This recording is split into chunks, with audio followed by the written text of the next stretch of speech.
함께 기도하시겠습니다.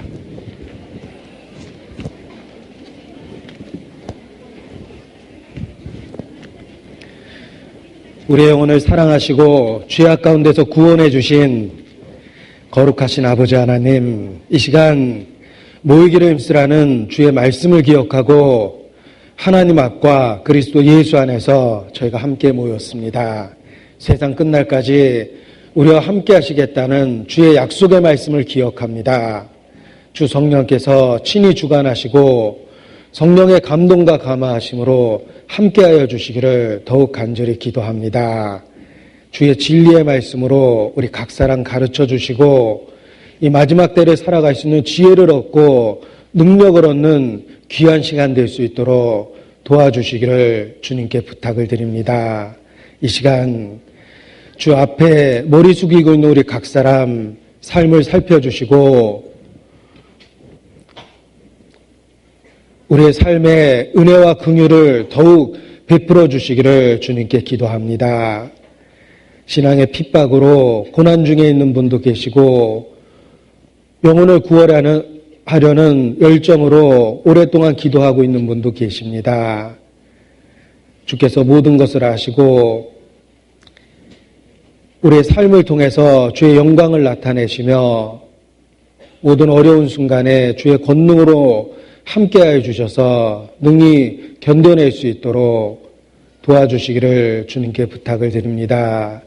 예수께서 각색의 병든 자를 고치시고 누구든지 나오는 자 물리치지 않고 은혜를 베풀어 주셨습니다. 우리 모두에게 은혜를 주시고 주의 권능으로 역사해 주시기를 주님께 부탁을 드립니다. 결코 한 사람도 진리로부터 멀어지지 않고 천성에 이를 때까지 주님 붙잡아 주시고 우리를 통해 귀한 역사 이루어 주시옵소서. 이 시간 주의 은혜를 사모하고 기다립니다. 주의 이름을 위하여 역사해 주시고 주님의 영광만 우리 가운데 나타내 주시기를 더욱 간절히 기도합니다. 저희를 사랑하시고 함께 하시는 우리 구주 예수님 이름으로 기도합니다. 아멘. 네, 마태복음 14장 13절 14절 말씀을 같이 찾겠습니다. 성경 마태복음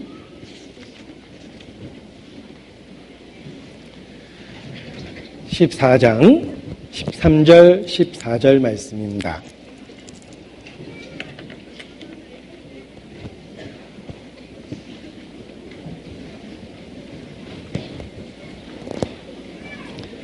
네, 마태복음 14장 13절로 14절 찾으셨으면 함께 읽겠습니다.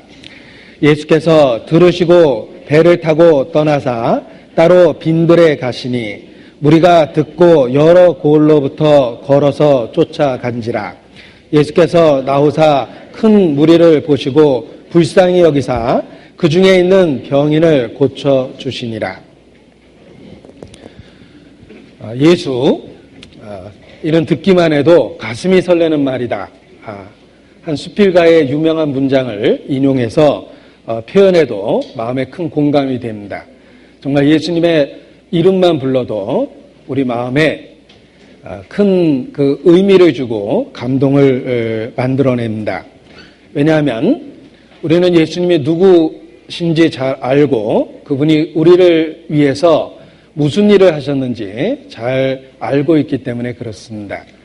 하나님의 아들이 우리를 대신하여 십자가에 죽으셨기 때문에 우리가 그 이름만 불러도 마음에 벅찬 감동을 가질 수 있습니다. 한 찬송가 가사에 오래전에 쓰여진 찬송가이지만 공감을 주는 가사입니다. 구주를 생각만 해도 내 마음이 좋거든 주 얼굴 배울 때야 얼마나 좋으랴 라고 한 시인도 그 표현을 했습니다. 오래전에 쓰여진 찬송이지만 예수님을 알고 있는 모든 사람이 마음 깊이 공감할 수 있는 그런 가사라고 생각합니다. 예수님은 하나님에 대한 직접적인 계시입니다. 예수님은 말씀이 육신이 되신 하나님이시며 이 땅에 오셔서 우리에게 참 하나님을 삶을 통해서 가르침을 통해서 직접적으로 계시하셨습니다. 말씀이 육신이 된 분, 성경은 하나님의 독생자라고 표현하고 있습니다. 하나님이 사람이 돼서 이 땅에 오셔서 말씀을 통해서 또 삶을 통해서 직접적으로 하나님에 대한 계시를 우리에게 주셨습니다. 예수님은 하나님 자신이시기 때문에 예수님의 말씀은 곧 하나님의 말씀입니다. 그 전에는 선지자들을 통해서 여러 부분, 여러 모양으로 말씀하셨습니다. 이제는 아들을 통해서 직접적으로 계시하고 계십니다. 선지자들은 하나님이 가라스데라는 말을 통해서 하나님의 말씀을 대언했습니다. 그러나 예수님은 말씀이 육신이 되신 분이기 때문에 직접적인 권세를 갖고 선포하십니다. 나는 너희에게 이르노니 라는 권위 있는 말씀으로 하나님의 말씀을 직접 계시하셨습니다. 또 예수님의 삶, 예수님의 행동 하나하나가 하나님에 대한 계시이기도 합니다. 생각해 보십시오. 하나님이라는 말을 썼을 때 우리는 너무나 막연하고 추상적이다라는 생각을 합니다. 그리고 본의 아니게 어떤 편견과 선입관을 갖고 우리 마음에 스스로 만들어낸 그런 잘못된 하나님의 개념으로 착각할 때도 있습니다. 참 하나님을 어떻게 알 수 있겠는가? 바로 예수님입니다. 예수님의 언행이 하나님의 말씀과 하나님이 어떠한 분인지를 계시하고 있기 때문에 그렇습니다. 그래서 예수님의 공생의 행적을 성경을 통해서 살펴볼 때 우리는 예수님이 하신 말씀, 예수님이 하신 행동을 통해서 비로소 참 하나님을 발견할 수 있습니다. 예수께서 자신의 삶을 통해서 진정한 참 하나님이 어떤 분이신지, 우리에 대한 생각이 무엇인지, 우리에 대한 계획이 무엇인지를 계시하셨다고 말할 수 있습니다. 말씀이 육신이 되어 우리 가운데 거하신 분, 곧 예수님이시기 때문에 그렇습니다. 요한복음 1장 18절 말씀을 오늘 본문에 표시하시고 제가 외우려고 그랬는데 소음이 들리는 바람에 까먹었습니다. 그래서 마태복음 표시해놓고 요한복음 1장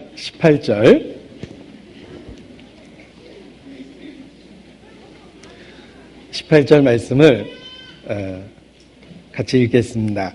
본래 하나님을 본 사람이 없으되 아버지의 품속에 있는 독생하신 하나님이 나타내셨느니라.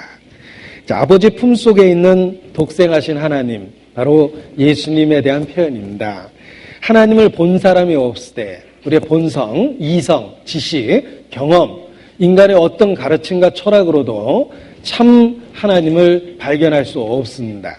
하나님은 위대하고 인간의 이성, 지식 그 이상에 계시기 때문에 그렇습니다.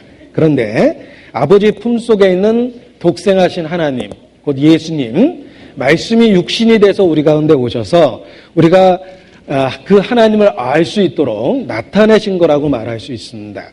그래서 예수님이 누구신지 확실히 알고 예수님의 생애에 대한 기록을 보면 감동과 감격을 받을 수밖에 없습니다. 예수님이 하신 말씀이 곧 하나님의 말씀이시오.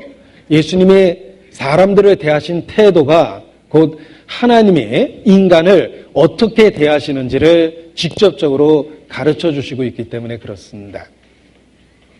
본래 하나님을 본 사람이 없으되 아버지 품속에 있는 독생하신 하나님이 나타내셨느니라. 하나님에 대해서 우리에게 나타내 주셨다는 것입니다. 자, 이러한 예수님의 육신을 통해서 삶을 통해서 하나님이 계시되었다라는 것은 우리에게 그 자체가 사실 놀라운 은혜입니다. 비교해 보십시오. 시내산에서 하나님께서 직접 나타나신 것은 특별한 사건입니다. 많은 준비를 시키고 3일 뒤에 시내산에서 직접 나타나셨습니다. 우리는 출애굽기 19장에서 그 모습을 볼 수가 있는데 이게 이제 사람의 한계입니다. 쉽게 방해받고 쉽게 집중하지 못하는 사람의 한계입니다. 시내산에서 예수님이 나타났던 모습을 생각해 보십시오. 죄송합니다. 시내산에서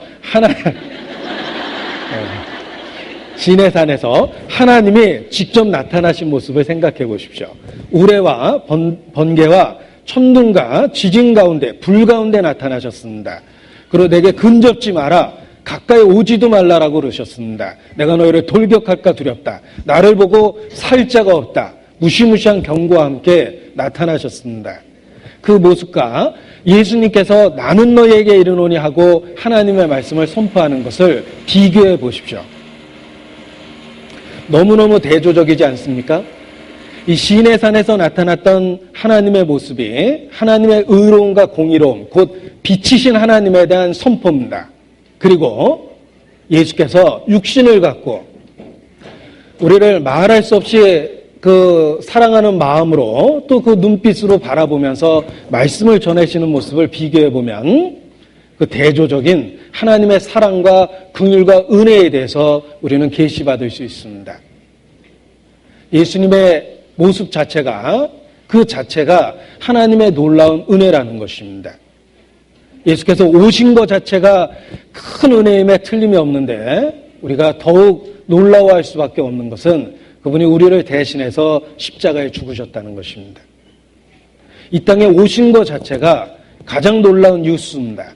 그런데 더욱 상상할 수도 없는 은혜를 주셨는데 오셨을 뿐만 아니라 우리를 대신해서 십자가에 죽으셨다라고 성경은 선포하고 있습니다. 그래서 아무리 돌 같은 마음을 가진 죄인인 우리 자신이라 하더라도 우리의 마음이 부서질 수밖에 없었던 것입니다. 예수, 정말 그 이름만 불러도 마음에 감동하고 감격을 받을 수밖에 없습니다. 우리는 본성적으로 부모의 이름을 부를 때 애틋한 사랑을 느낍니다.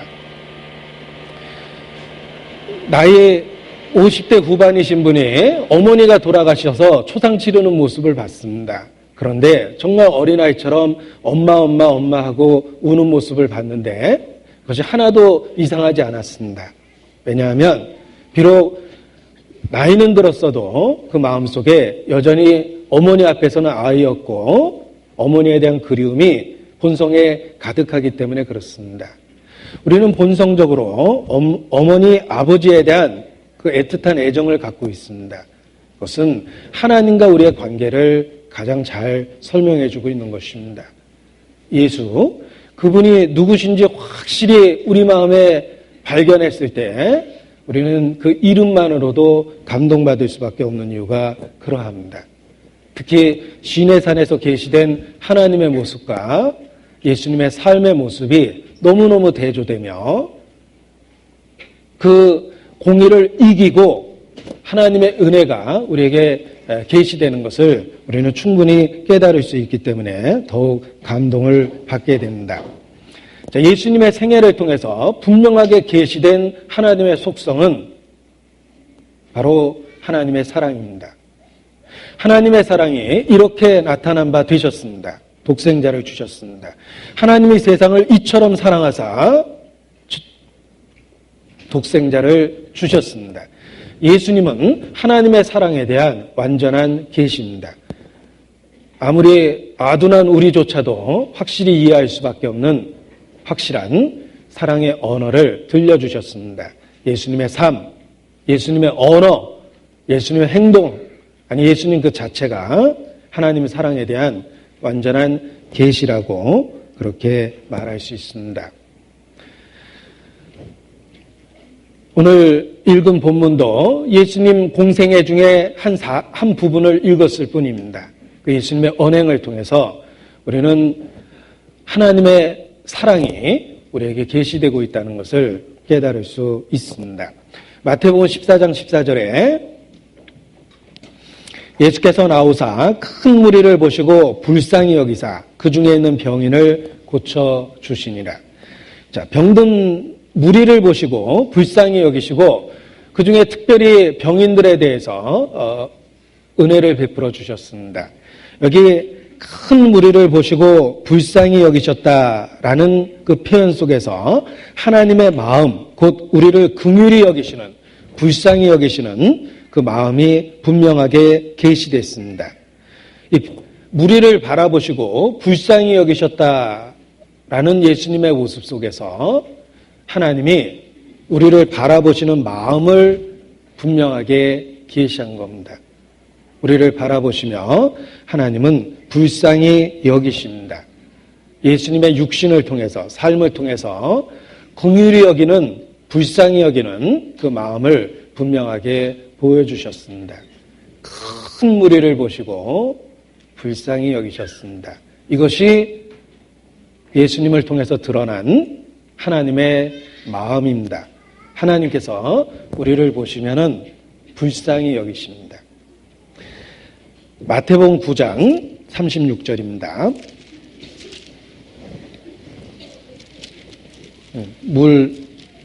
죄송하지만 물 한 잔 주시겠어요? 마태복음 9장 36절.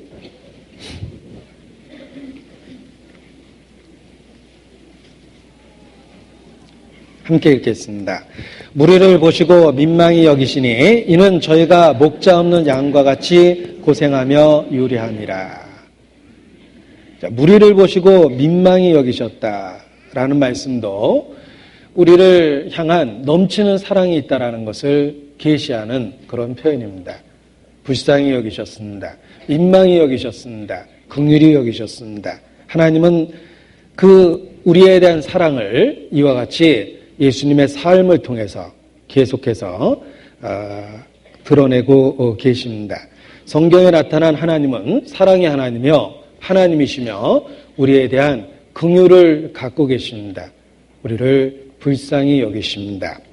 에레미야 애가 3장입니다.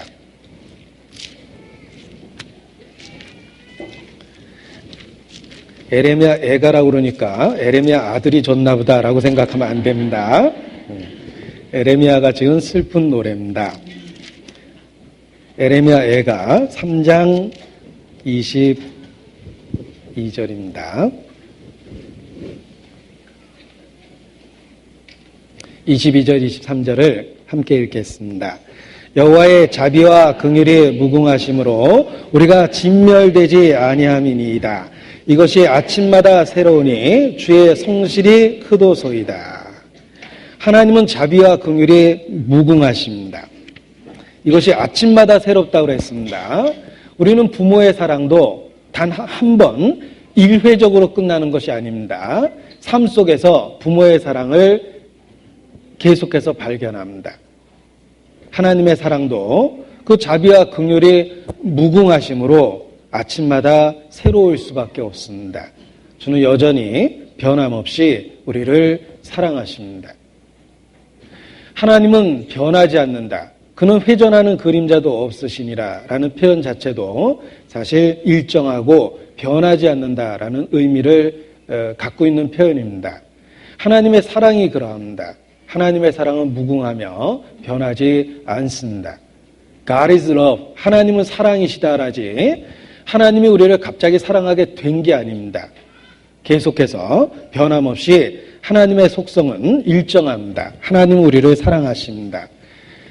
우리가 그 사랑을 날마다 새롭게 일깨울 수 있는 이유이기도 합니다. 사랑하지 않았다가 사랑하게 된 것도 아니고 계속해서 사랑이라는 뜻입니다. 심지어는 가룟 유다가 배반에 입맞춤을 하는 그 순간에도 예수님은 가룟 유다를 여전히 사랑하셨습니다. 가룟 유다가 지옥에 간 이유는 하나님의 사랑이 끊쳐져서 멈췄기 때문이 아닙니다. 사랑을 끝끝내 배반했기 때문에 지옥에 간 것입니다. 하나님은 여전히 사랑이십니다. 여호와의 자비와 긍휼에 무궁하십니다. 주의 성실이 크도소이다. 우리는 날마다 새롭게 이러한 사실을 발견하게 되고 우리가 쉴 수 있는, 안식할 수 있는 근거를 갖게 되는 것입니다. 에레미야 3장입니다. 에레미야 3장.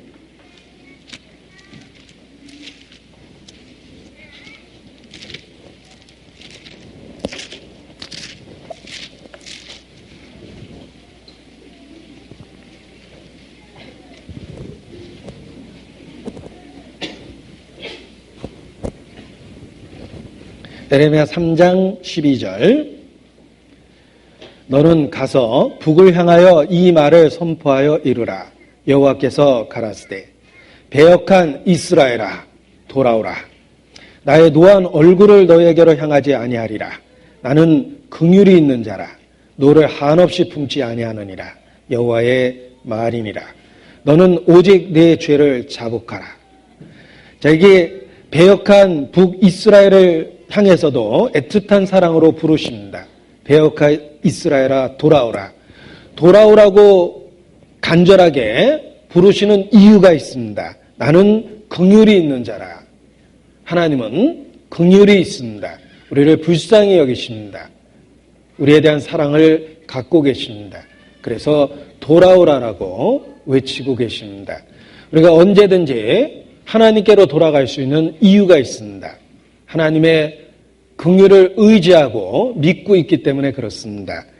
하나님께서 우리에게 알려주신 것처럼 나는 긍휼이 있는 자라라는 말씀을 믿기 때문에 돌아갈 수가 있는 것입니다. 탕자가 아버지에게 큰 죄를 지고 비록 집을 나갔었지만 그가 돌아올 수 있었던 결단을 한 근거가 있습니다. 아버지에 대한 사랑을 바라봤기 때문입니다. 아버지는 그 돌아온 아들을 측은히 여겼다라고 되어 있습니다. 그 불쌍히 여기는 사랑을 아들은 알고 있었기에 돌아올 수 있었던 겁니다. 우리도 마찬가지입니다. 우리가 어디까지 어떻게 멀리 갔든 얼마나 크게 타락했건 살아있는 한 하나님께 돌아올 수 있는 근거가 있습니다. 나는 긍휼이 있는 자라 라는 하나님의 말씀을 알고 믿기 때문입니다. 우리가 언제든지 이 돌아오라는 명령에 순종해서 우리의 발걸음을 돌이킬 수 있는 이유가 하나님의 긍휼이다, 하나님의 사랑이다, 이렇게 말할 수 있습니다.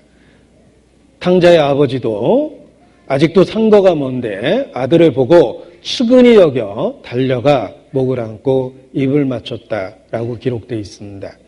아버지의 마음속에 자녀에 대한 마르지 않는 측은히 여기는, 불쌍히 여기는 마음이 있습니다. 우리는 그 하나님의 마음을 붙잡고 언제든지 하나님의 은혜에 호소하고 우리의 삶에 대해서 의탁할 수 있는 것입니다. 시편 103편입니다.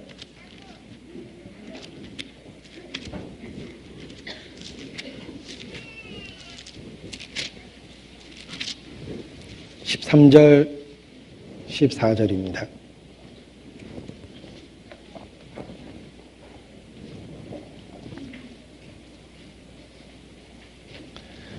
시편 103편 13절 14절 같이 읽겠습니다. 아비가 자식을 불쌍히 여긴 같이 여호와께서 자기를 경외하는 자를 불쌍히 여기시나니 이는 저가 우리의 체질을 아시며 우리가 진토임을 기억하심이로다. 아비가 자식을 불쌍히 여긴과 같이 여호와께서 자기를 경외하는 자를 불쌍히 여기시나니 이는 저가 우리의 체질을 아시며 우리가 진토임을 기억하심이로다 라고 말씀하십니다. 아비가 자식을 불쌍히 여긴과 같이 하나님이 우리를 불쌍히 여기시기 때문에 우리가 돌아오라는 주의 말씀을 듣고 언제든지 돌이킬 수 있습니다. 탕자가 아버지께 돌아간 것도 측은히 여기는 그 아버지의 사랑을 희미하나마 알고 있었기 때문에 돌아갈 수 있는 결단을 할 수 있었습니다. 자, 성경은 말합니다. 긍휼은 심판을 이기고 자랑하느니라. 긍휼은 심판을 이기고 자랑하느니라. 하나님은 의롭고 거룩하십니다. 반드시 심판하시지만 하나님의 긍휼은 그 심판을 초월할 정도로 더 크고 놀랍다라고 성경은 증거하고 있습니다. 긍휼은 심판을 이기고 자랑합니다. 시편 89편 14절입니다.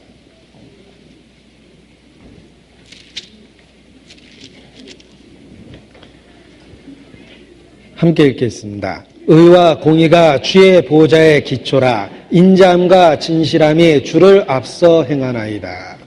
하나님이 우주를 다스릴 수 있는 근거는 공의입니다. 하나님은 반드시 법을 지킵니다.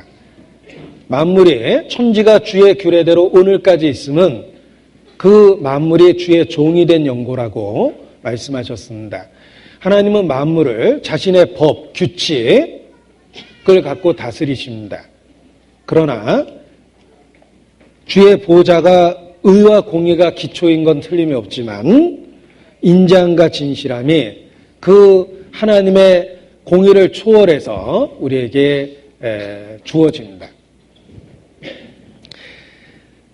인자함과 진실함이 주를 앞서 행하나이다 라고 말씀하고 계십니다. 시편 100편 5절입니다.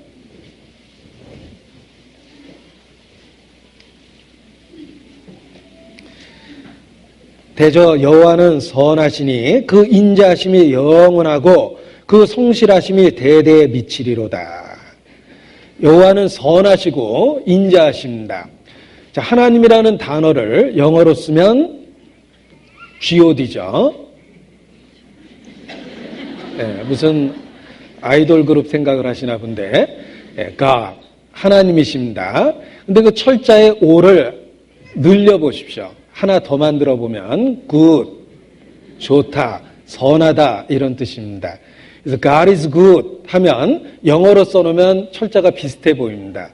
God is G-O-O-D거든요.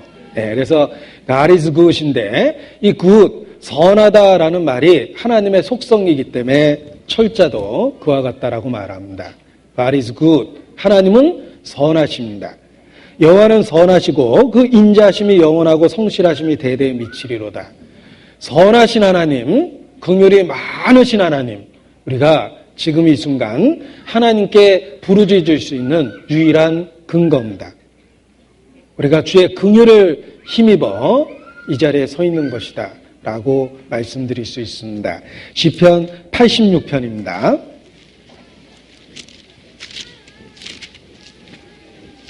시편 86편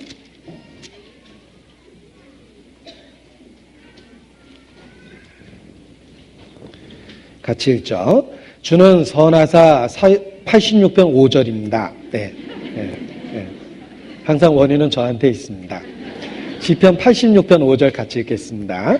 주는 선하사 사유하기를 즐기시며 주께 부르짖는 자에게 인자함이 구하심이니이다.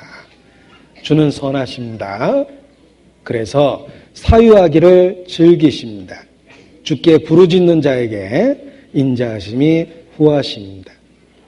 너희가 여호와의 선하심을 맛보았으면 그리하라. 우리는 십자가를 통해서 확실하게 알게 되었습니다. God is good. 하나님이 선하시다는 거, 우리에 대한 긍휼이 많으시다는 거, 우리에 대한 인자하심이 무궁하시다는 거, 십자가를 통해서 확실하게 알게 되었습니다. 그래서 돌아올 수 있었고 이 시간 주의 이름을 부르며 우리의 삶에 대해서 호소할 수 있게 된 겁니다. 하나님이 우리가 교통하실 수 있는 유일한 근거입니다. 주께서 선하십니다. 사유하기를 즐기십니다. 기뻐하신다는 뜻이죠. 사유하기를 기뻐하시고 주께 부르짖는 자에게 인자하심이 후하심이니이다. 그렇습니다. 시편 130편입니다. 시편 130편 3절 4절입니다.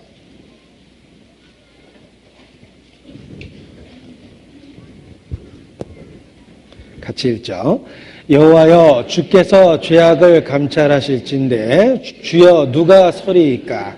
그러나 사유하심이 주께 있음은 주를 경외케 하심이니이다. 주께서 죄악을 감찰하십니다. 모든 죄가 주의 면전에 있습니다.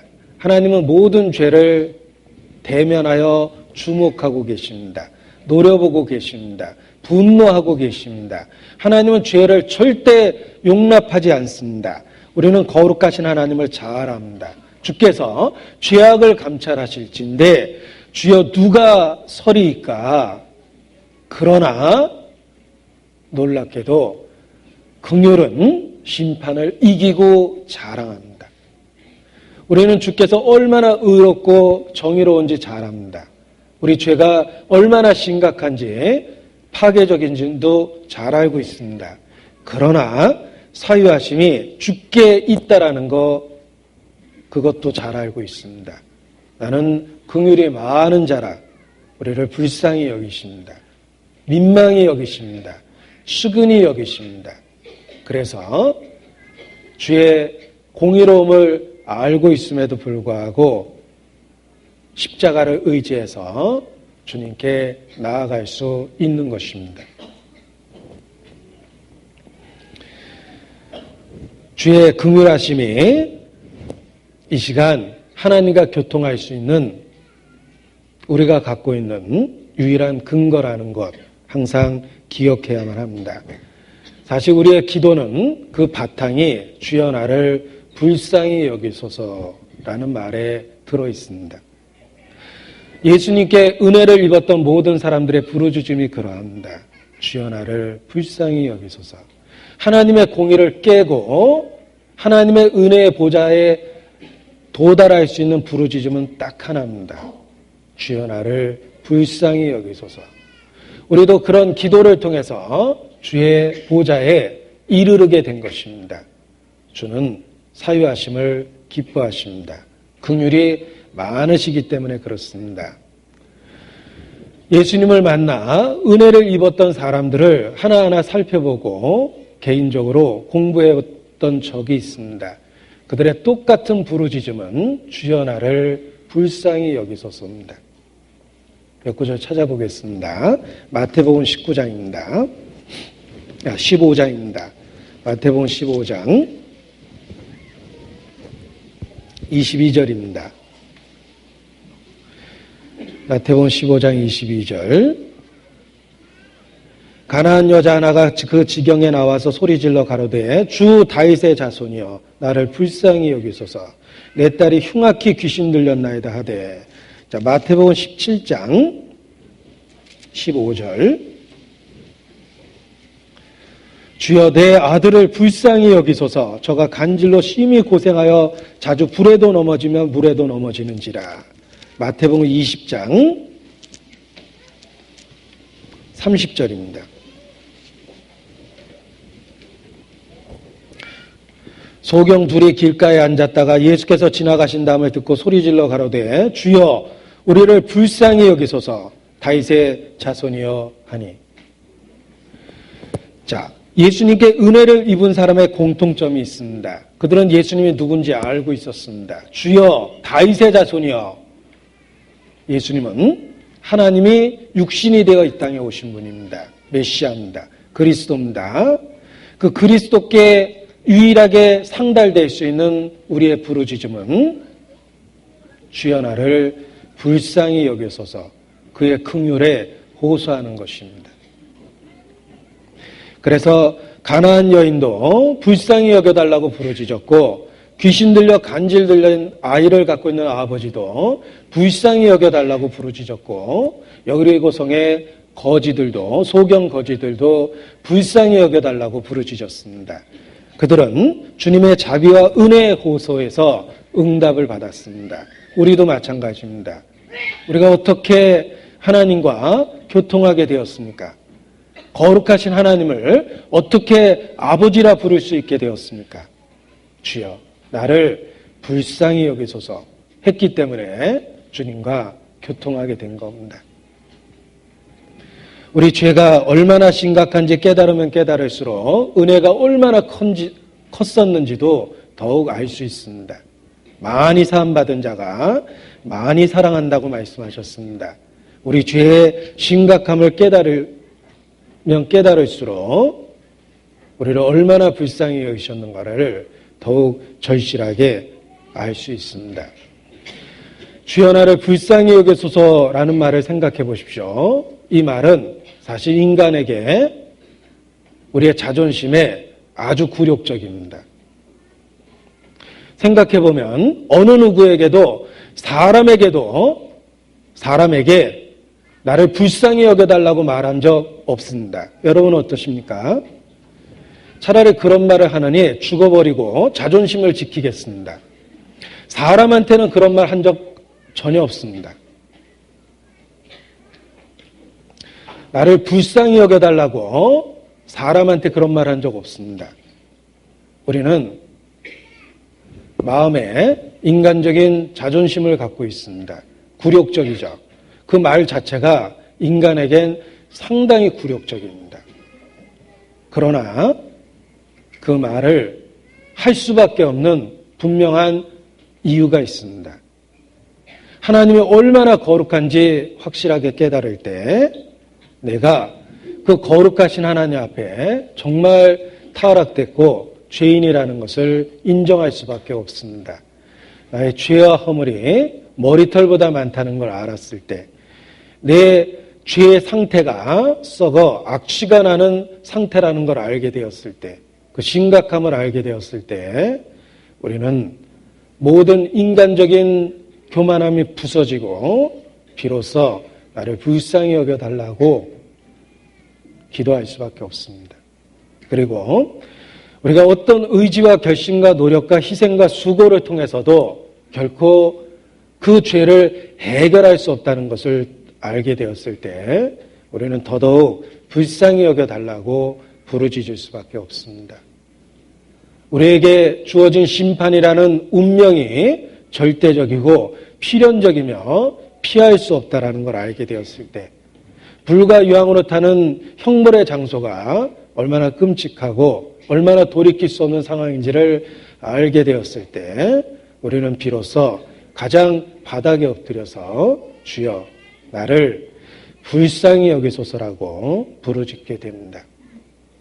우리가 하나님께 은혜를 입은 이유는 딱 하나입니다. 주께서 우리를 민망히 여기셨습니다. 측은히 여기셨습니다. 불쌍히 여기셨습니다. 제가 구원받기 전에 개인적으로 제일 싫어했던 찬송가 그 가사들은 벌레만도 못한 내가 무한 감사드립니다. 이런 찬송가 들으면 짜증났어요. 나 같은 죄인 살리신 주 은혜 놀라워. 그런 말 들으면 진짜 이해가 안 갔습니다. 사람을 어떻게, 사람이 사람일 수밖에 없지. 사람에게 뭘 기대하냐. 이건 인간 모독이다. 어디 벌레에다 갖다 대고 개에다 갖다 대고 독사라고 그러고 구독이라고 그러고 어떻게 그렇게 표현할 수 있을까. 그런 식으로 생각했습니다. 그런데 정말 죄를 깨닫고 내가 얼마나 타락된 죄성을 갖고 있는지 알게 되었을 때, 하나님이 얼마나 거룩한지 알게 되었을 때, 내가 어떤 방법으로도 결코 그 죄를 해결할 수 없다는 걸 알게 되었을 때, 그리고 심판은 필연적이라는 것을 알게 되었을 때 불쌍히 여겨달라고 부르짖을 수밖에 없었습니다.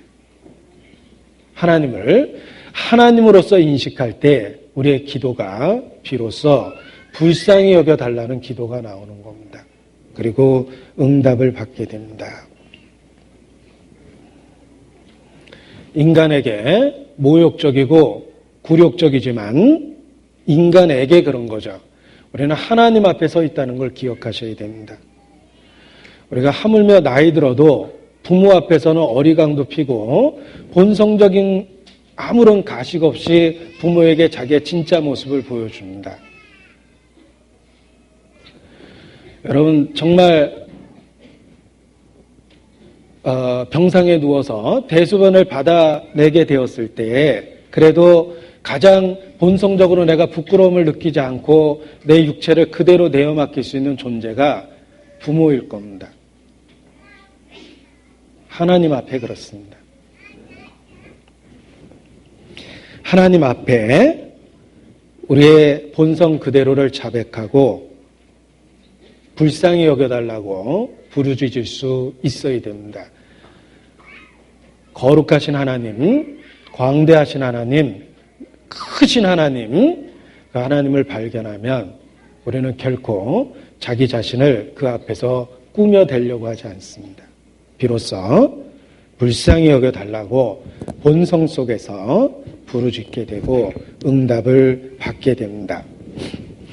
자, 불쌍히 여겨달라는 부르짖음과 하나님의 놀라운 은혜를 받게 되었을 때 비로소 인간을 비하하는 것과 같은 그런 찬송이 너무너무 은혜가 됐습니다. 이제 정말 벌레만도 못한 나라고 표현하고 내가 주 앞에 이와 같이 우매무지하여 짐승이라고 스스로 표현할 수 있습니다. 제가 예쁜 노트가 있으면 이렇게 노트를 보면 이렇게 삽니다. 노트는 늘 쓰고 있기 때문에 이제 마음에 드는 노트가 있으면 사게 되는데 강아지 얼굴 그려져 있는 노트를 이렇게 샀던 적이 있습니다. 그리고 그 노트를 굉장히 좋아했는데 이왕이면 김태희 그려져 있는 노트를 사지 왜 강아지 얼굴을 사냐 누가 이렇게 물어보길래 이게 하나님 앞에 내 실체를 보여주는 것 같아서 마음에 든다라고 제가 표현을 했습니다. 내가 주 앞에 이와 같이 우매무지하여 짐승이오나 그러기 때문에 하나님 앞에 주여 나를 불쌍히 여기소서라고 그렇게 부르짖을 수밖에 없습니다. 죄를 깨달을 때, 나의 철저한 무능함을 깨달을 때, 심판의 엄중함과 필연성을 깨달을 때 비로소 모든 위선을 벗고 주여 나를 불쌍히 여기소서 하고 부르짖을 수 있게 됩니다. 찬송가 가사를 공감할 수 있는 가사를 소개해 드릴까 합니다. 불러드리겠습니다. 네, 평생 살아온 길을 돌아다 보니 걸음마다 자음마다 다 죄뿐입니다. 이런 가사를 이렇게 마음에 새겨보면 우리의 삶이 그대로 드러납니다. 그러했습니다. 제가 말하는 죄는 사람 앞에서의 죄가 아닙니다. 하나님 앞에 은밀한 것을 감춰진 것을 들여다보는 하나님 앞에 그 죄 인정할 수밖에 없습니다. 많은 사람 찾아와서 나의 친구가 되어도 병든 몸과 상한 마음 위로받지 못했다오. 예수여 이 죄인을 불쌍히 여겨 주소서. 의지할 것 없는 이 몸 위로받기 원합니다. 자, 이런 그 찬송을 불러보면 정말 마음에 하나님 앞에 그대로 그 가사가 그냥 새겨집니다. 주여 나를 불쌍히 여기소서. 우리가 하나님의 긍을 의지해서 응답을 받은 것이다 라는 것을 분명하게 항상 인식하고 있어야 됩니다. 그것이 하나님 앞에 겸손을 유지하고 교만해지지 않을 수 있는 비결이기도 합니다. 자기 의에 도취되고 자기 공로사상에 젖고 자기를 대견스럽게 여기고 위선의 옷을 입고 있으면 결코 하나님의 은혜를 체험할 수 없을 뿐만 아니라 정말 이뤄진 자가 됩니다. 경우를 따져서 하나님 앞에 설 수 있다고 생각하십니까? 우리는 간혹 사람들끼리 누가 잘했는지 따져보자라고 이야기합니다. 하나님 앞에 만일 그런 태도를 갖는다면 그래, 그럼 너도 나하고 한번 누가 잘했는지 따져보자. 그러면 결코 하나님 앞에 우리 설 수 없습니다. 인간관계도 경우를 따져서가 아니라 사실 허물을 덮어줘서 인간관계가 유지되는 겁니다. 부모 자식 간에도 주고받은 거 따져보고 감정적인 앙금을 어디 한번 따져보고 누가 잘했는지 생각해보자라고 그러면 자꾸 틀어지게 돼 있습니다. 부부 간에 다퉈놓고 여보 이리 앉아봐요. 어디 한번 얘기 좀 해봐요. 누가 잘했는지 얘기 좀 해봐요 라고 하면은요 진짜 갈라질 수밖에 없습니다. 부부싸움은 칼로 물 뺀다 그러죠. 덮어야 되는 겁니다. 덮어야지 부부 생활도 가능하고 부모 자식도 가능한 거예요. 하나님 앞에 하물며 말할 것도 없습니다. 하나님이 경우를 따져서 우리에게 그대로 대우하신다면 우리는 그 앞에 설 수가 없습니다. 그럼에도 불구하고 우리의 모든 죄성과 죄를 감추고 하나님 앞에 주여 내가 일주일에 이틀씩 2번씩 금식하고 소득의 11조를 바치고 불이 톳에 간음 나 이런 거 하지 아니하였나이다 라는 식으로 바리새인과 같은 태도를 갖는다면 진짜 하나님께 버림받습니다. 우리가 하늘을 쳐다보지는 못하고 가슴을 치며 주여 나를 불쌍히 여기소서 했던 세리가 하나님께 응답을 받았다는 그 말씀을 기억해 보십시오. 우리가 하나님과 교통할 수 있는 유일한 근거는 세리와 같은 태도입니다.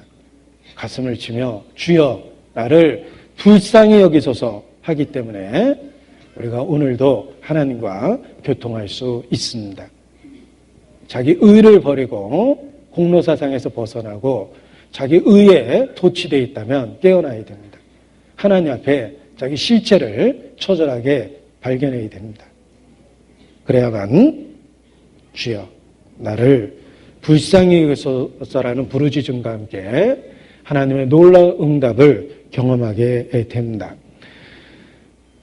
예수께서 병든 자를 고치셨습니다. 이유는 간단합니다. 불쌍히 여기셨습니다. 지금도 예수께서 병든 자를 고치십니다. 동일한 이유입니다. 불쌍히 여기시기 때문입니다.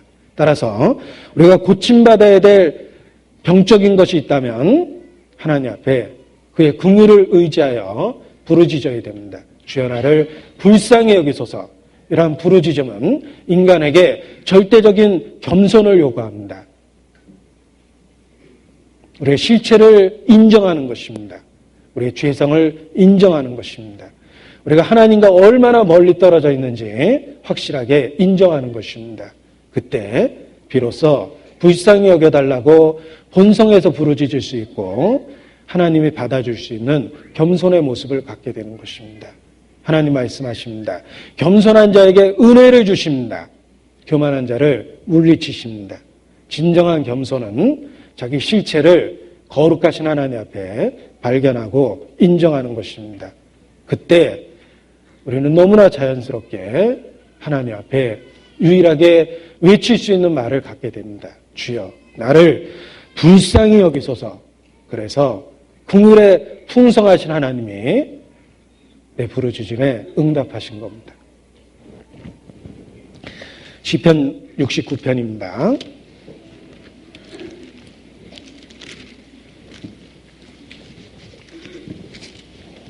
시편 69편 16절입니다.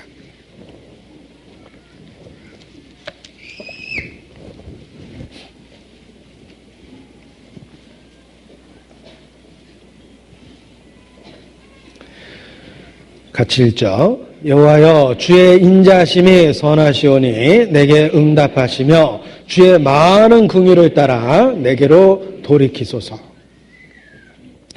주의 인자하심이 선하시오니 내게 응답하시며 주의 많은 긍휼을 따라 내게 돌이키소서. 하나님께 응답을 받을 수 있는 유일한 방법입니다. 주의 인자하심이 선하십니다. 긍휼하신 대로 내게 응답하소서. 하나님의 인자에 호소할 때, 하나님의 긍휼에 호소할 때 비로소 응답을 받게 됩니다. 자, 마태복음 14장 다시 보겠습니다. 하나님께 은혜를 받은 사람들의 특징은 영적으로 겸손했다는 것입니다. 그들은 자기의 실체를 깨닫고 겸손하게 불쌍히 여겨달라고 부르짖었기 때문에 응답을 받을 수가 있었습니다. 보십시오. 누가 예수님께 은혜를 받았는가? 13절에 보면 무리가 듣고 여러 고을로부터 걸어서 쫓아간지라. 걸어서 쫓아다녔습니다. 그들의 간절함이 보이지 않습니까? 예수께서 그 자리를 옮기셨음에도 불구하고 그들은 예수님을 수소문했습니다. 그리고 예수님이 있는 그곳을 향해서 걸어서 쫓아다녔습니다. 그들의 간절한 마음이 잘 나타나고 있습니다. 또 35절에 보면 14장 35절에 보면 그곳 사람들이 예수신 줄 알고 그 근방에 두루 통지하여 모든 병든 자를 예수께 데리고 와서 그들은 병든 자를 예수께 데리고 왔습니다. 말은 쉽지만 과정은 다 복잡했을 거예요. 병든 자를 찾아가기도 어렵고 가서 설득하기도 어려웠을 거예요. 아유, 아픈데 어디 가자 그래. 틀림없이 그렇게 얘기했을 겁니다. 아니라고. 예수님에 대한 이야기를 들었는데 너도 예수님 만나면 틀림없이 고침을 얻을 수 있을 거야. 아마 이 병든 사람이 영문도 모르고 짜증내고 화를 내고 욕설한 사람도 있을 거예요. 나사렛 예수라며 나도 소문 들었어. 나사렛에서 무슨 선한 것이나. 제자들도 12제자 다 별 볼 일 없는 갈릴리 호수의 어부라며 학식 있는 바리새인들인가 율법사들 우리 제사장님들은 아무도 그들을 받아들이지 않는데 하고 편견이 있었던 사람도 있을 겁니다. 병자를 데리고 오는 과정은 쉽지는 않았을 겁니다. 설득했겠죠? 복잡했을 겁니다. 때로 사정도 했을 겁니다. 딱 한 번만 가보자고. 아무튼 그들은 병든 자를 그 과정을 겪으면서 데리고 왔습니다. 그리고 간절하게 36절에 보면 다만 예수의 옷가에라도 손을 대게 하시기를 간구했다 그랬죠. 예수님의 작은 일부분에 접촉되기라도 바랬던 겁니다. 그래서 긍휼을 받고 은혜를 입고 고침을 얻었던 것입니다. 예수께서 은혜를 받은 사람, 예수님께 은혜를 받은 사람의 특징이 있지 않습니까? 그들은 자기 상태에 대한 인식이 있었고 필요성을 느꼈고 주님에 대한 열망과 갈망이 있었다는 것입니다. 성경은 어떤 죄인이든지 구원받을 수 있다라고 문을 활짝 열었습니다. 그러나 무관심한 사람은 구원받을 수 없다라고 다시 좁은 문을 제시했습니다. 넓지만 좁습니다. 예수님께 나와 은혜를 입었던 사람의 특징은 바로 간절함이 있었다는 것입니다. 예수님을 걸어서 쫓아다녔고 병든 자를 데리고 오는 복잡한 과정도 그들은 기쁘게 감당했고 그리고 간절하게 옥기세례도 손이 닿기를 구했기 때문에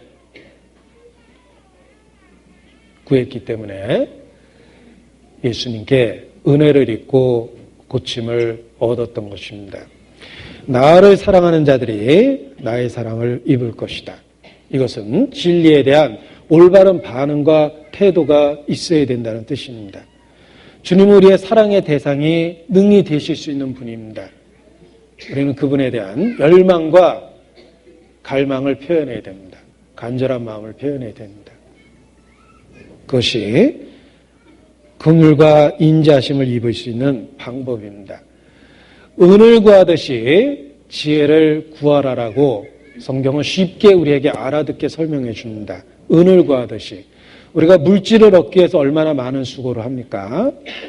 월급 받기 위해서 새벽밥 먹고 한 달 내내 인격적인 모독 당하고 우리는 그 앞에서 사실 종처럼 일할 때 많습니다. 돈 얼마를 벌어서 살아가기 위해서도 우리는 많은 수고를 합니다. 은을 구하듯이 지혜를 구하면 여호와 경외하기를 깨달을 것이다. 말씀하셨습니다. 우리도 주의 긍휼과 은혜를 얻기 위해서 걸어서 쫓아다니려는 열망이 있어야 됩니다. 병든 자를 데리고 오는 과정을 기쁘게 견뎌내야 됩니다. 그리고 옥기세라도 손이 닿기를 간절하게 구해야 됩니다. 옷가에라도 손을 대게 하시기를 간구하니 손을 대는 자는 다 나음을 얻었습니다. 여러분, 옷가라는 말 속에서 예수님의 옷깃에 손만 대도 나음을 입었다라는 말씀 속에서 큰 교훈이 됩니다. 자, 교회는 예수님의 몸입니다. 우리가 교회를 소중히 여기는 마음도 같은 동기입니다. 옷가에라도 손을 대기를 간절히 구했던 그들처럼 하물며 교회는 예수님의 몸입니다. 우리가 왜 교회를 소중히 여깁니까? 옷가에라도 손을 대려는 열망과 똑같은 것입니다. 교회는 예수님의 옷이 아닙니다. 몸입니다. 그래서 우리가 소중히 여기고 교회에 모이기를 힘쓰고 교회에 대한 애착을 갖는 것입니다.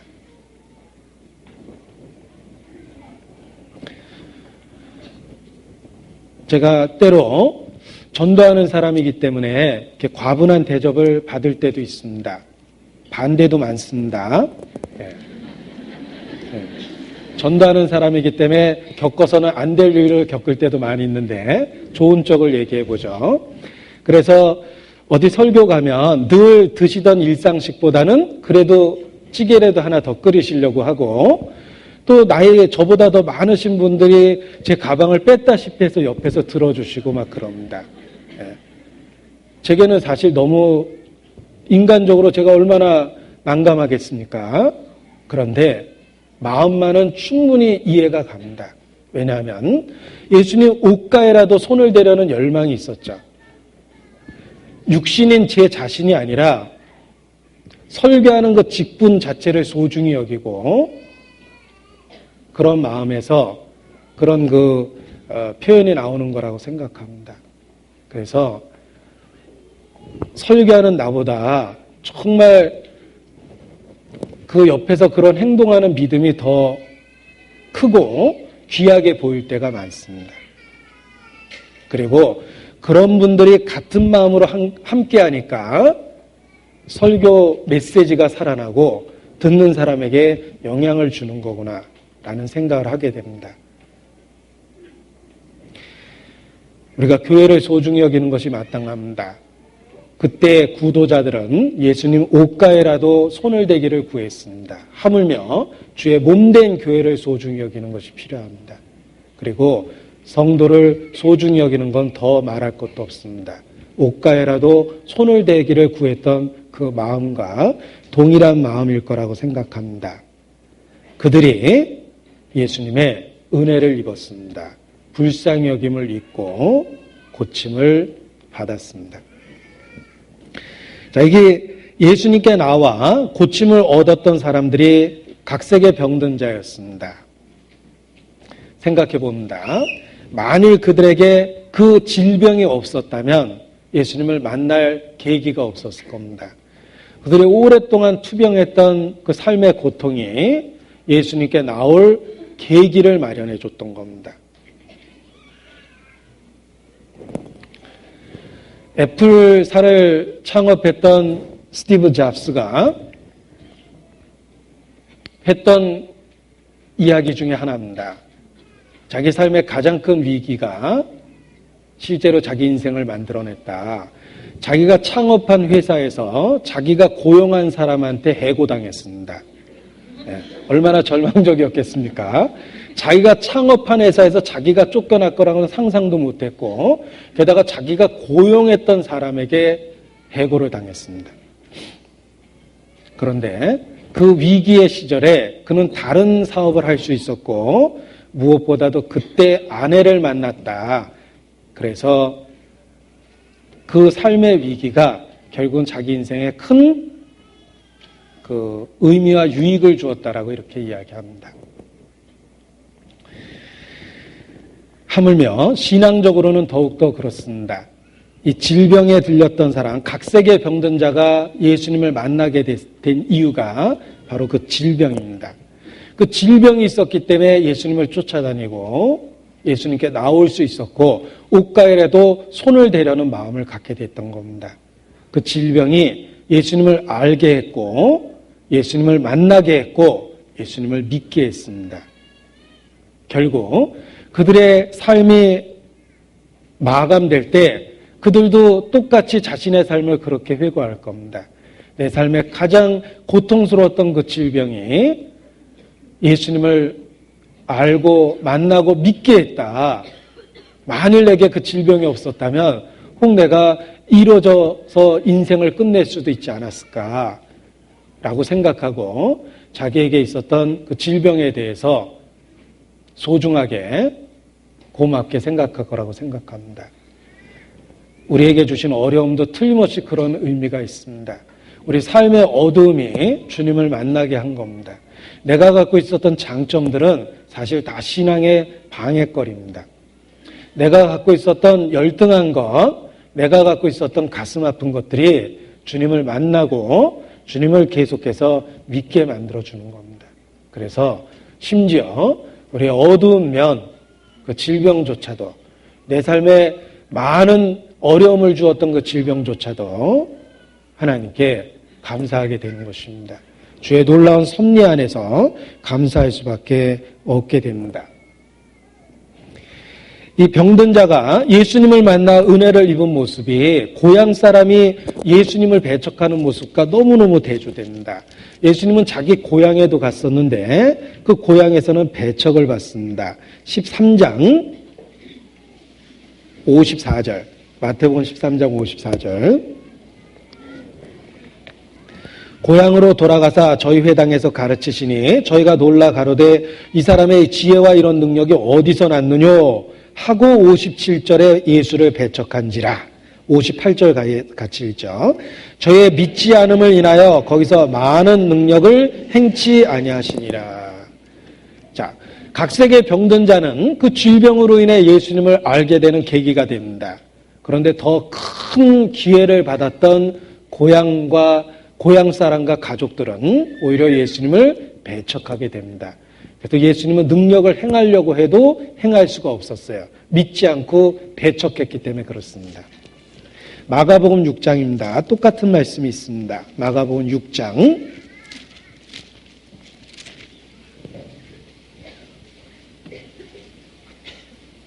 5절 6절입니다. 마가복음 6장 5절 6절 같이 읽죠. 거기서는 아무 권능도 행할 수 없어 다만 소수의 병인에게 안수하여 고치실 뿐이었고 저희의 믿지 않음을 이상히 여기셨더라. 거기서는 아무 권능도 행하실 수 없어서 다만 소수의 병인에게 안수하여 고치셨습니다. 자, 이 고향에서의 예수님의 모습이 아주 대조적입니다. 자, 이 고향 사람들은 예수님에 대해서 친숙했습니다. 어린 시절에 보기도 했을 겁니다. 예수님의 가족 관계도 잘 압니다. 그 아비 요셉, 그 어미 마리아, 그 형제들도 다 여기 있지 않느냐. 그런데 이 사람의 그 지혜와 권능이 도대체 어디서 난 것이냐. 예수님의 지혜와 권능에 대해서 놀래긴 놀랬는데 받아들일 마음이 없었던 거예요.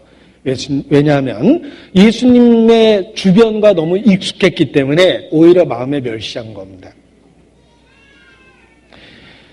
그래서 오히려 예수께서는 고향에서 아무 권능도 행할 수가 없게 되었습니다. 자, 지금도 그렇습니다. 우리 가운데도 마찬가지입니다. 하나님의 말씀이 선포될 때 그 각색의 병든 자처럼 간절한 마음으로 올바른 구도의 자세로 하나님께 부르짖는 사람은 똑같은 말씀 속에서 큰 은혜를 받습니다. 그런데 편견이 있는 사람, 선입관이 있는 사람, 또는 기독교에 대한 일반적 지식, 그 일반적 지식으로 교만하게 된 사람, 오히려 은혜를 못 받습니다. 그래서 고침을 경험할 수도 없는 거예요. 그 예수님에 대한 인간적 지식이 오히려 예수님을 배척하는 이유가 됐습니다. 마찬가지입니다. 성경에 대한 서투른 지식이 교만하게 만들어주면 말씀을 못 들어요. 불행하게도 우리 중에도 고향 사람 같은 사람이 있기 때문에 문제입니다. 우리는 우리의 삶의 절대적 필요성을 깨닫고 예수님 앞에 나와 부르짖는 병든 자처럼 간절한 마음이 있어야 됩니다. 그래야만 고침을 얻고 은혜를 체험합니다. 마태복음 14장 다시 보겠습니다.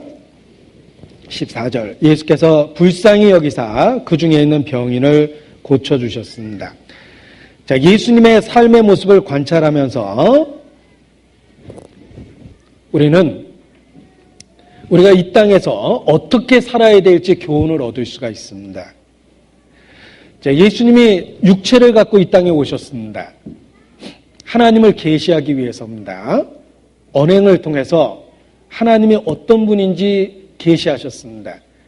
그리고 자기 목숨을 내어줌으로 우리를 구속하려고 오셨습니다. 그리고 또 있습니다. 예수님의 삶 그 자체가 그리스도인들이 구원받은 이후 어떻게 살아야 할지를 보여주는 겁니다. 아버지가 나를 보낸 것과 같이 나도 너희를 세상에 보내노라. 예수님이 이 땅에서 살았던 그 모습이 바로 우리가 추구해야 될 삶의 모습입니다. 예수님의 삶은 대속을 위한 삶이었으며 또 하나 결코 마음에 잊어서는 안 될 것이 있습니다. 대속을 위한 것뿐만 아니라 우리가 하나님 앞에 아들로서 어떻게 살아야 될지 가장 완벽한 본을 주신 것입니다. 예수님의 삶의 모습이 우리가 살아가야 될 삶의 모습입니다. 이 땅에서 육체를 갖고. 그래서 우리들은 작은 예수, 이런 찬송가 가사도 있고 우리의 스스로 크리스찬이라는 그리스도의 이름을 딴 이름을 갖고 우리 스스로를 부르고 있는 겁니다. 우리는 그리스도인입니다. 그리스도의 영광된 명칭을 사용했죠. 그것은 우리가 이 땅에서 어떻게 살아야 될지를 분명하게 보여주는 겁니다. 예수님의 삶을 통해서 우리가 어떻게 살아야 될지를 배워야 합니다. 로마서 8장 29절입니다.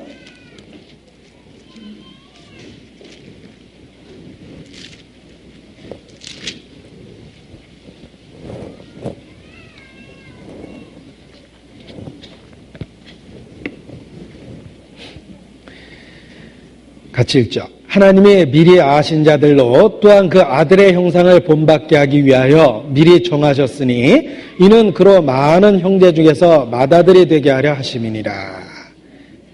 맏아들이 되게 하셨습니다. 우리로 하여금 그 아들의 형상을 본받게 하십니다.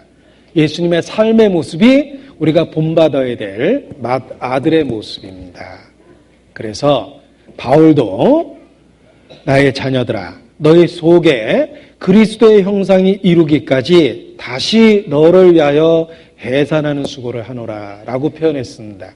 그리스도의 형상을 이루기까지 우리의 삶 속에서 그리스도의 형상을 이루어가는 것, 이것이 신앙생활입니다. 예수님 같이 생각하고 예수님 같이 말하고 예수님 같이 행동하고 예수님과 같이 삶의 가치관을 갖는 것입니다. 예수님이라면 어떻게 하셨을까? 그리스도 예수의 마음을 품고 이 땅에서 또 하나의 예수로 살아가는 것, 그것이 하나님께서 예수님을 통해서 우리에게 의도하신 것입니다. 예수님의 삶이 우리의 본이라는 거 아셔야 됩니다. 그래서 예수님의 공생애 중에 삶의 본을 보이셨습니다. 그 중에 하나가 하나님과의 친밀한 교제입니다. 예수님은 그 바쁘신 와중에도 결코 포기하지 않았던 것이 있습니다. 하나님과의 친밀한 교제입니다. 자, 본문 마태복음 14장 다시 한번 봅니다. 13절. 예수께서 들으시고 배를 타고 떠나사 따로 빈들에 가시니, 따로 빈들에 왜 가셨을까요? 하나님과의 친밀한 사귐과 교제를 갖기 위해서입니다. 23절에도 나옵니다. 무리를 보내신 후에 기도하러 따로 산에 올라가시다. 예수께서 바쁘신 와중에도 하나님과 대면에 있는 시간을 포기하지 않으셨다는 겁니다. 우리도 마찬가지예요. 우리가 어떻게 살아야 될지를 보여주고 있습니다. 하나님과의 친밀한 사귐을 가져야 된다는 거예요. 우리가 외적으로 교회 와서 봉사하는 시간만 있으면 점점 위선자가 되며 그대로 방치하면 예수님을 십자가에 못 박은 바리새인 율법사들처럼 외식하게 됩니다. 사람에게 보이려고 모든 언행을 합니다. 그러나 하나님과의 개인적이며 친밀한 사귐을 계속해서 가지면 공적 생활을 안전하게 겸손의 허리띠를 띠고 살 수 있습니다. 하나님과 개인적인 친밀한 사귐을 가져야 됩니다. 예수께서도 공생애 중에 따로 하나님과 독대했습니다. 그 시간을 소중히 여기시고 어떻게 해서든지 시간을 마련했습니다. 우리도 마찬가지예요. 아무리 바빠도 하나님과 독대하는 시간이 있어야 됩니다. 골방에서 하나님 앞에 은밀한 사귐과 교제가 있어야 됩니다. 그것이 공적인 외적 생활을 만들어주는 겁니다. 예수께서 우리에게 본을 보이셨습니다. 하나님과의 친밀한 사귐이 외적 생활을 가능하게 해주는 겁니다. 마찬가지입니다. 우리도 개인적으로 하나님과의 친밀한 사귐이 있어야 됩니다. 하나님과 따로 독대하는 공간과 시간이 있어야 돼요.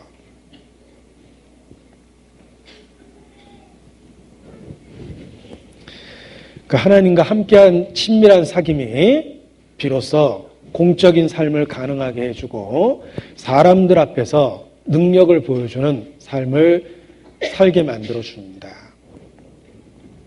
자, 예수께서 따로 빈들에 가신 것은 하나님과의 친밀한 사귐을 갖기 위해서입니다. 그런데 이게 쉽지는 않았습니다. 그럼에도 불구하고 무리가 듣고 여러 고을로부터 걸어서 쫓아간지라 예수께서 큰 무리를 보셨죠. 따로 시간을 만들려고 했는데 그게 자꾸 방해를 받았다는 것입니다. 마가복음 6장에 보면 상황이 더 자세히 기록되어 있습니다. 마가복음 6장. 이거 창피한 얘기지만 제가 제일 좋아하는 구절입니다. 31절. 이르시되 너희는 따로 한 곳에 와서 잠깐 쉬어라. 이렇게 되어 있는데 난 6월 31일이 되면 이 구절이 자꾸 생각이 나요. 마가복음 6장 31절 그래서 잠깐 쉬어라. 참 좋은 말씀이다 이러는데 자, 얼마나 바빴으면 식사할 겨를이 없었습니다. 그래서 32절 이에 배를 타고 따로 한적한 곳에 갈새. 정말 잠깐 쉬러 가고 있죠? 문제가 생겼습니다. 33절 그 가는 것을 보고 많은 사람이 저희인 줄 안지라 모든 골로부터 도보로 그곳에 달려와 저희보다 먼저 갔더라. 아이고 잠깐 쉬려고 그랬는데 그거조차도 방해를 받았습니다. 자, 그런데 놀라운 것은 예수님은 그럼에도 불구하고 자기가 갖고 있는 유일한 휴식을 방해받았죠. 그럼에도 불구하고 그 무리를 불쌍히 여기시고 큰 일을 행하셨는데 그 큰 일이 오병이어의 기적입니다. 남자만 5,000명 이상을 먹이신 큰 사건을 그 피곤하신 그날 이루신 거예요. 하나님의 긍휼이 쉬지 않는다라는 것을 우리가 깨달을 수가 있습니다.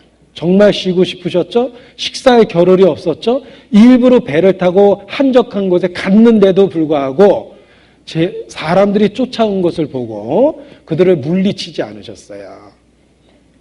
은행 마감하듯이 샷타 내리고 내일 오세요 한 게 아닙니다. 그들과 함께 시간을 보내시고 오병이어의 기적을 베푸셨습니다.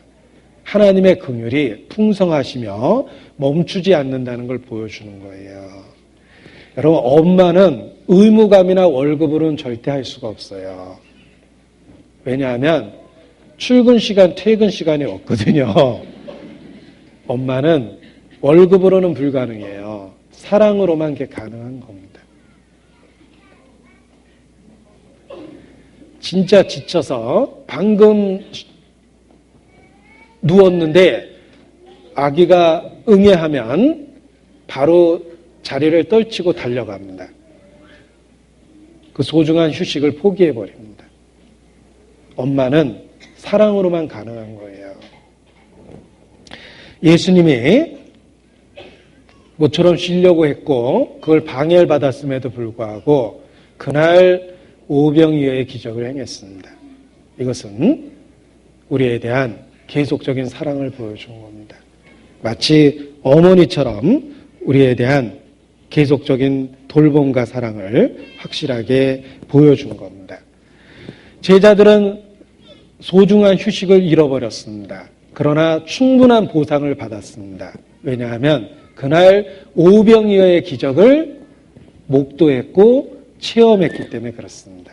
참여했기 때문에 그렇습니다. 여러분, 오병이어의 기적을 체험할 수 있다면 휴식 방해받은 것에 대한 것은 충분한 보상이 된 겁니다. 아까 식사할 겨를도 없었는데 초자연적으로 만들어진 떡과 생선을 먹게 되었습니다. 그것도 간단하게 요기한 게 아니고 배불리 먹고 12강주리가 남았다고 그랬죠. 예, 우리 점심에 뷔페 가려면 아침은 간단하게 먹거나 굶잖아요. 아마 그래서 굶기셨나? 이따 시컷 먹을 걸 아시고.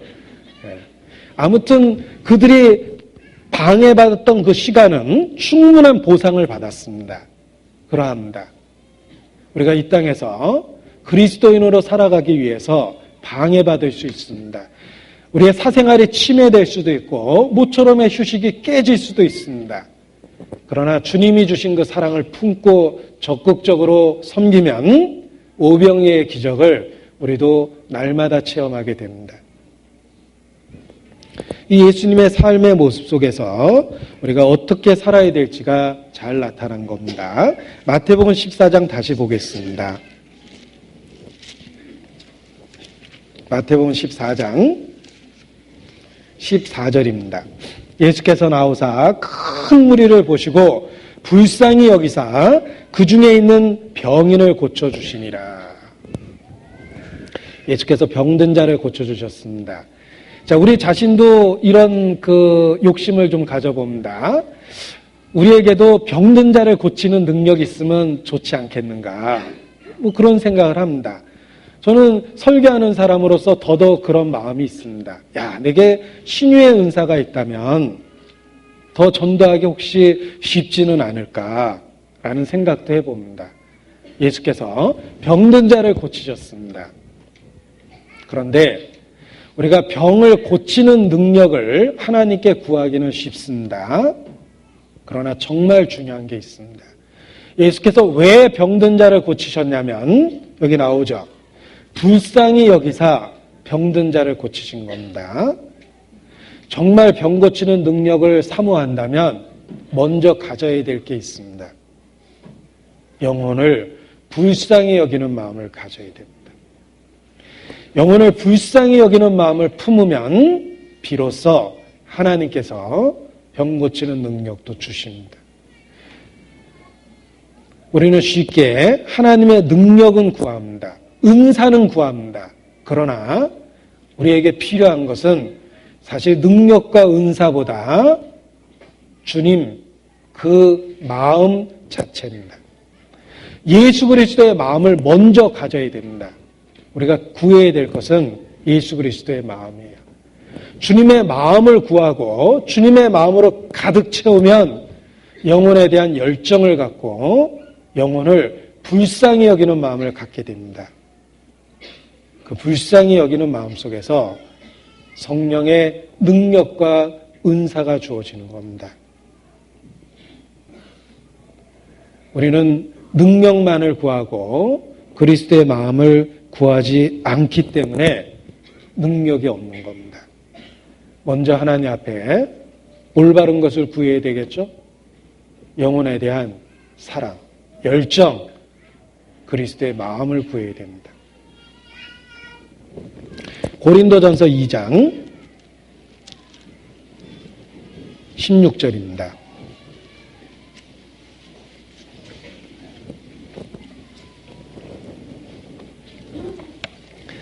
같이 읽죠. 누가 주의 마음을 알아서 주를 가르치겠느냐. 그러나 우리가 그리스도의 마음을 가졌느니라.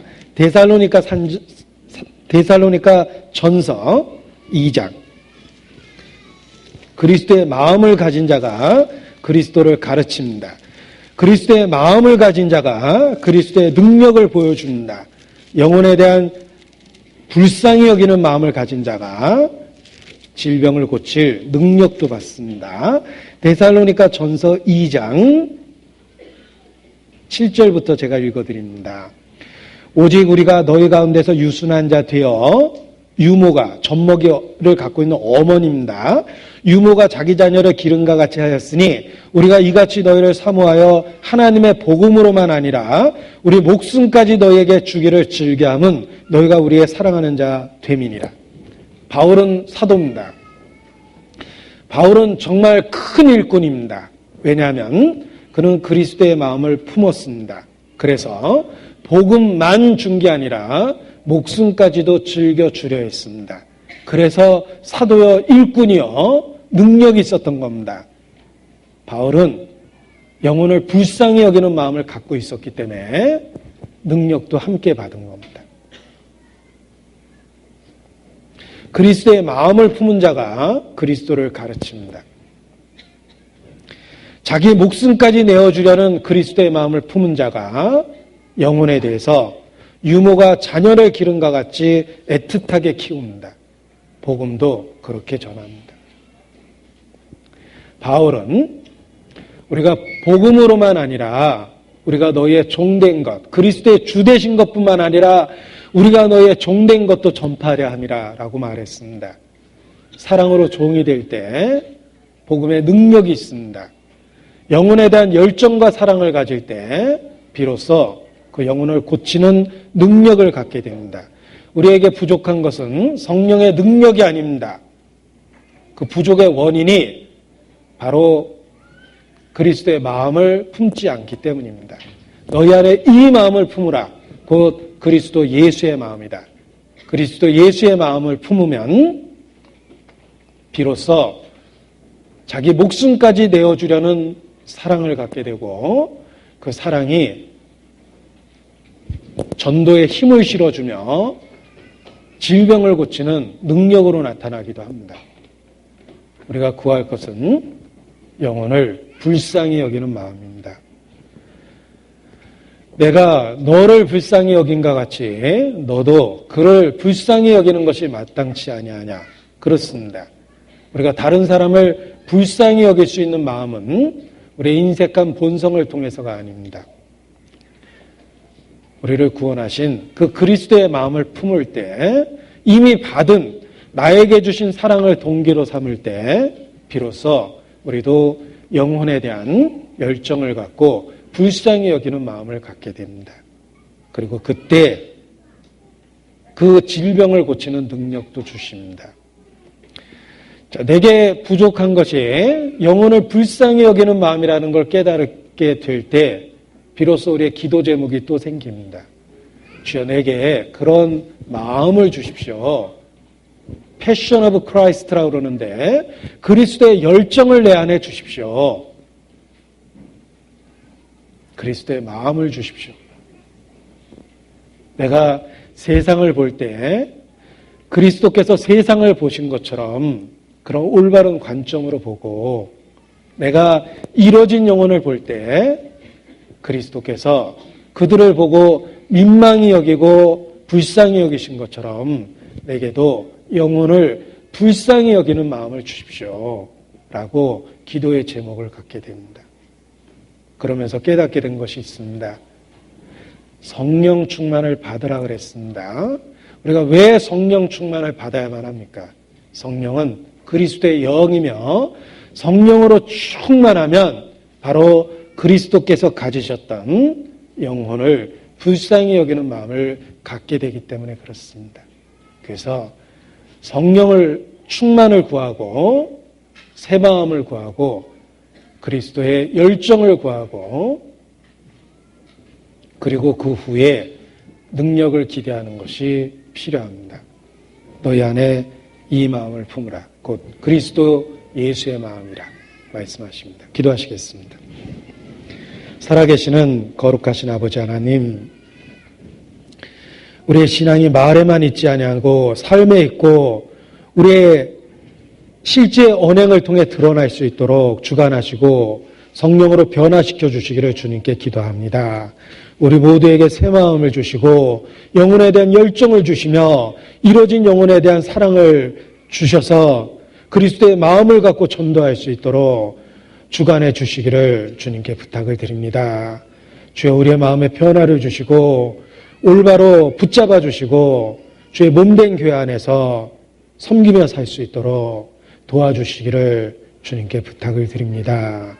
이 마지막 때에 결코 시험받지 않도록 지켜주시고 믿음에 굳게 설 수 있도록 붙잡아 주시기를 주님께 기도합니다. 고마우신 우리 구주 예수님 이름으로 기도합니다. 아멘.